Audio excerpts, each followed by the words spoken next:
ایک صحابی رضی اللہ تعالی عنہ فرمانے لگے، میں نے رسول اللہ صلی اللہ علیہ وآلہ وسلم کی ہمراہی میں شیطان اور انسان سے جنگ لڑی ہے۔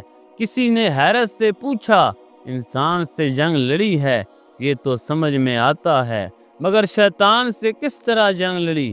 ارشاد فرمایا، ایک مرتبہ ہم نے دوران سفر کسی جگہ پڑاؤ کیا تو میں نے اپنا مشکیزہ اٹھایا اور پانی بھرنے کے لیے چل پڑا۔ مجھے دیکھ کر نبی کریم صلی اللہ علیہ وآلہ وسلم نے فرمایا، کوئی تمہارے پاس آئے گا اور پانی بھرنے سے روکے گا۔ جب میں کنویں کے قریب پہنچا تو ایک کالا کلوٹا شخص بڑی تیزی سے میری جانب لپکا اور کہنے لگا، جب تک کوئی گناہ نہیں کرو گے میں پانی نہیں بھرنے دوں گا، یہاں تک کہ ہم دونوں میں لڑائی شروع ہو گئی۔ اچانک میں نے اس کو پچھاڑ دیا اور قریب پڑا ہوا پتھر اٹھا کر اس پر دے مارا، جس کی وجہ سے اس کی ناک ٹوٹ گئی اور چہرہ بگڑ گیا۔ اس کے بعد مشکیزے میں پانی بھرا اور بارگاہ رسالت صلی اللہ علیہ وآلہ وسلم میں حاضر ہو گیا۔ پیارے آقا صلی اللہ علیہ وآلہ وسلم نے پوچھا، کیا تمہارے پاس کوئی آیا تھا؟ میں نے عرض کی، جی ہاں، اور پورا قصہ گوش گزار کر دیا۔ ارشاد فرمایا، کیا تم جانتے ہو وہ کون تھا؟ عرض کی، جی نہیں۔ فرمایا، وہ شیطان تھا۔ تو پیارے دوستو، شیطان سے جنگ کرنے، اس کا حلیہ بگاڑنے والے یہ جانثار، وفادار اور فرمانبردار صحابی رسول حضرت سیدنا عمار بن یاسر رضی اللہ تعالی عنہ تھے۔ عرب کی سرزمین اسلام کی نورانی کرنوں سے منور ہوئی تو آپ کے ساتھ ساتھ والد ماجد حضرت یاسر اور والدہ ماجدہ حضرت بی بی سمیہ رضی اللہ تعالی عنہا اور بھائی حضرت عبداللہ رضی اللہ تعالی عنہ کا سینہ بھی ایمان کی کرنوں سے جگمگانے لگا۔ چونکہ یہ مقدس گھرانہ غلامی کی زندگی بسر کر رہا تھا، اس لیے کفار قریش پورے گھرانے کو طرح طرح کی اذیتیں اور تکالیف دینے لگے۔ حضرت بی بی سمیہ رضی اللہ تعالی عنہا ایک نڈر اور بہادر خاتون تھیں۔ ایک مرتبہ ابو جہل نے گالیاں بکتے ہوئے حضرت بی بی سمیہ کی ناف کے نیچے اس زور سے نیزہ مارا کہ وہ خون میں لت پت ہو کر گر پڑی اور اسلام کی سب سے پہلی شہید خاتون ہونے کا اعزاز حاصل کیا۔ پھر والد ماجد حضرت یاسر اور بھائی حضرت عبداللہ بھی کفار و مشرکین کا ظلم و ستم سہتے سہتے جام شہادت سے سیراب ہو کر ابدی میٹھی نیند سو گئے۔ ان مقدس حضرات کی شہادت کے بعد بھی کفار مکہ کو حضرت عمار رضی اللہ تعالی عنہ پر رحم نہ آیا۔ کبھی ایمان سے لبریز سینے پر بھاری پتھر رکھ دیتے تو کبھی پانی میں غوطے دے کر بے حال کر دیتے اور کبھی آگ سے جسم داغدار کر کے نڈال کر دیتے تھے، یہاں تک کہ آپ رضی اللہ تعالی عنہ کی پیٹھ مبارک ان زخموں سے بھر گئی۔ بعد میں کسی نے آپ کی پیٹھ کو دیکھا تو پوچھا، یہ نشانات کیسے ہیں؟ ارشاد فرمایا، کفار قریش مجھے مکہ کی تپتی ہوئی پتھریلی زمین پر ننگی پیٹھ لٹاتے اور سخت اذیتیں اور تکالیف پہنچاتے تھے۔ یہ ان زخموں کے نشانات ہیں۔ آپ رضی اللہ تعالی عنہ کی قربانیوں کے صلے میں بارگاہ رسالت صلی اللہ علیہ وآلہ وسلم سے ملنے والے چند انعامات دیکھیے۔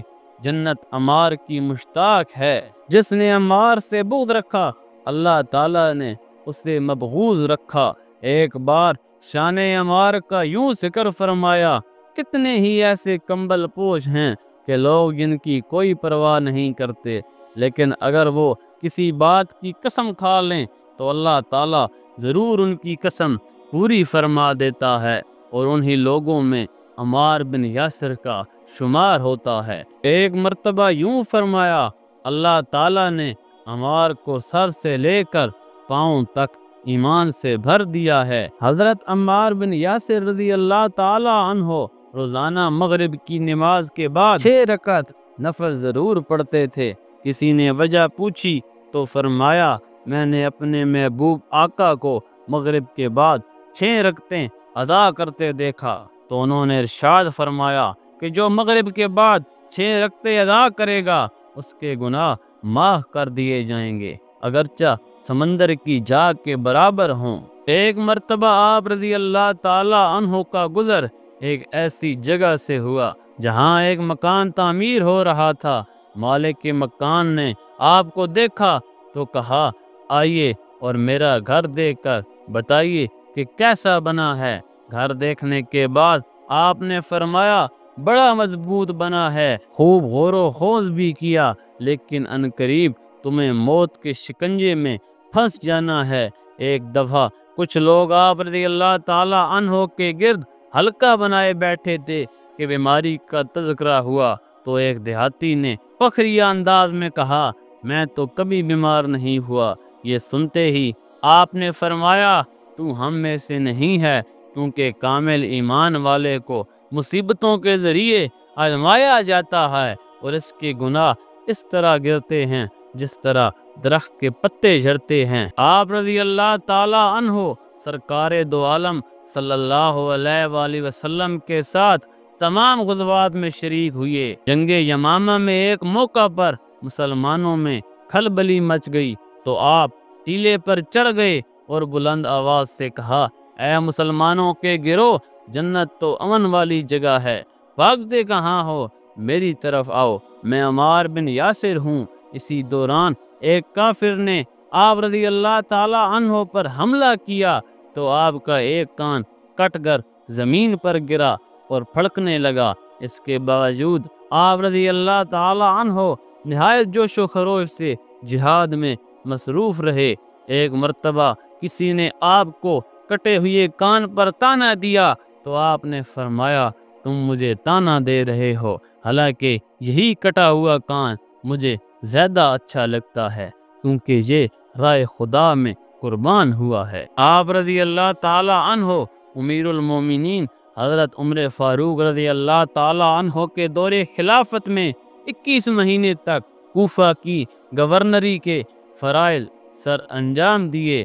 آپ رضی اللہ تعالی عنہ نے بروز بدھ 7 صفر المظفر سن 37 ہجری میں جنگ صفین میں حضرت علی کے دفاع میں لڑتے ہوئے جام شہادت نوش فرمایا۔ اس وقت آپ کی عمر مبارک 93 سال تھی۔ تو پیارے دوستو، اسی بارے میں ایک حدیث ہے جس کا مفہوم ہے، حضرت ابن عباس رضی اللہ تعالی عنہ سے روایت ہے، انہوں نے حضرت اکرمہ اور اپنے صاحبزادے علی بن عبداللہ سے فرمایا کہ تم دونوں ابو سعید کے پاس جاؤ اور ان سے حدیث سنو۔ چنانچہ وہ دونوں ان کی خدمت میں حاضر ہوئے، جبکہ وہ حضرت ابو سعید اور ان کے بھائی اپنے باغ کو پانی دے رہے تھے۔ جب انہوں نے ہمیں دیکھا تو تشریف لائے اور اپنی چادر لپیٹ کر بیٹھ گئے۔ اس کے بعد فرمایا کہ ہم مسجد نبوی کی تعمیر کے لیے ایک ایک اینٹ اٹھا کر لا رہے تھے، جبکہ حضرت عمار بن یاسر رضی اللہ تعالی عنہ 2 اینٹیں اٹھا کر لا رہے تھے۔ اچانک نبی کریم صلی اللہ علیہ وآلہ وسلم کا گزر ان کے پاس سے ہوا تو آپ نے ان کے سر سے غبار جھاڑتے ہوئے فرمایا، افسوس، عمار کو ایک باغی گروہ قتل کرے گا۔ عمار انہیں اللہ کی طرف دعوت دیں گے اور وہ انہیں آگ کی طرف بلائیں گے۔ اگر آپ کو آج کی ویڈیو پسند آئی ہو تو لائک کریں، شیئر کریں، چینل کو سبسکرائب کریں اور اگلی ویڈیو تک کے لیے اجازت دیجیے۔ اللہ حافظ، اللہ نگہبان۔